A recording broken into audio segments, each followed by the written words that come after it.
Welcome back to my little channel. Today's story is a little bit interesting. It's about flag burning. And I'm not going to make the point about flag burning. Karl Kalinske made a video about it some time ago. And I'm going to use his text. And I'm not going to read the text, no, I let him do it. And he will tell you how to think of it. And then I will bring a little twist. And after that little twist, I want to know what you think. I will make sure that you know what I think, but try not to be influenced by me too much. Let's start with secular talk Karl Kalinske.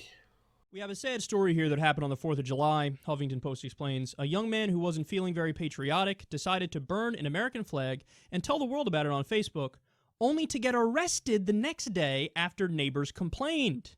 Brighton Mellett, 22 years old, of Urbana, Illinois, was taken into custody Monday after police received phone calls about his Facebook posts, which included pictures of him setting the Stars and Stripes on fire and a message explaining that he was not proud to be an American.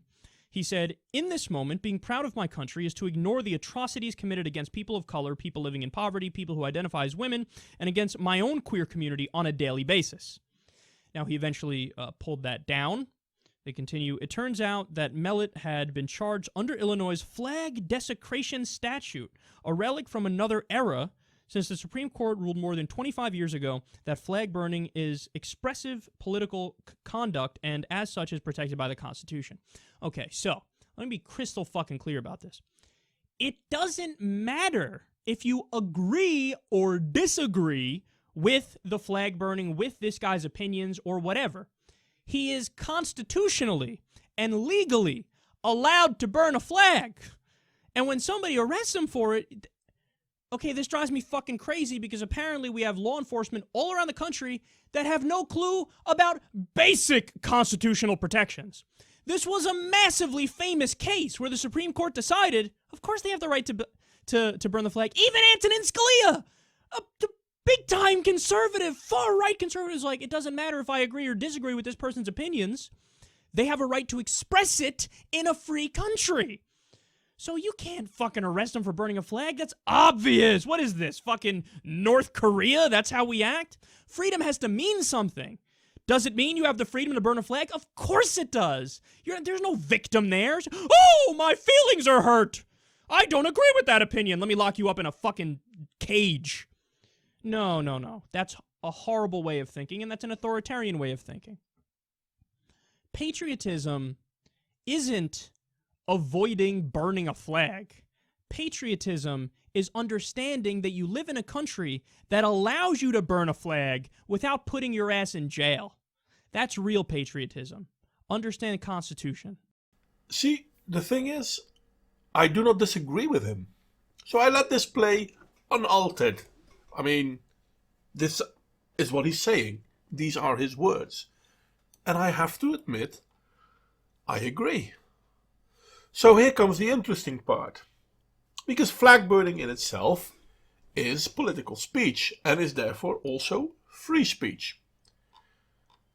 So how come when you burn a flag you are convicted for a hate crime? Now the next story tells us about a man in Iowa who gets 16 years of prison for stealing and burning an LGBT flag from a church. Now, that he gets punished for the stealing part, yeah, sure, I understand. And that he gets punished because he's destroying someone else's property, okay, still, understood. But the burning of said property is considered hate speech. Wait a second. So if I burn a flag and the left agrees with me burning that flag, it is free speech. But if I burn a flag of what is to be considered a minority, it is hate speech? Funny enough, hate speech is also free speech. But apparently, even in America, this is no longer the case. In America, in Iowa, a man will get 15 years added to his sentence because of hate speech. Links will be downstairs. But the next image I'll show you will no doubt tell you how I think about this. Criticism, as always, is more than welcome. I look forward to hear from you, whether you agree or whether you disagree. Anyway, see you all next time.